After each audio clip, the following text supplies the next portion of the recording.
વ્યસન મુક્તિ માટે યુક્તિઓ. મિત્રો અને કુટુંબીજનોને જાણ કરો. પોતાને હકારાત્મક સૂચનો આપી વ્યસન છોડવાનું મનોબળ વધારો.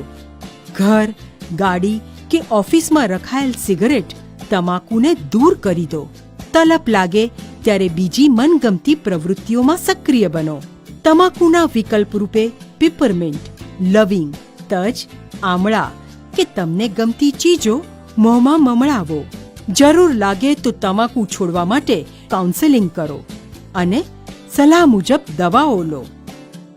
તમાકુ છોડો. કસરત, યોગ, ધ્યાન વ્યસન મુક્તિમાં મદદરૂપ થશે. વ્યસન છોડવાથી તમારા સ્વાસ્થ્ય અને જીવનમાં હકારાત્મક બદલાવ આવશે. હૃદય રોગ, ડાયાબિટીસ, હાઈ બ્લડ પ્રેશર, શ્વાસની બીમારી અને કેન્સર જેવા ગંભીર રોગથી આપ બચી શકશો. તમાકુ કે ધૂમ્રપાન બંધ કરો ત્યારે પહેલી 20 મિનિટમાં જ બીપી અને પલ્સ નોર્મલ થશે.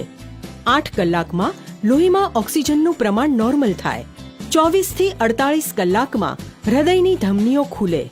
72 કલાકમાં ફેફસા વધારે સારી રીતે કામ કરવા લાગે. સમય જતાં હૃદય રોગના હુમલાનું અને કેન્સરનું જોખમ ઘટતું જાય.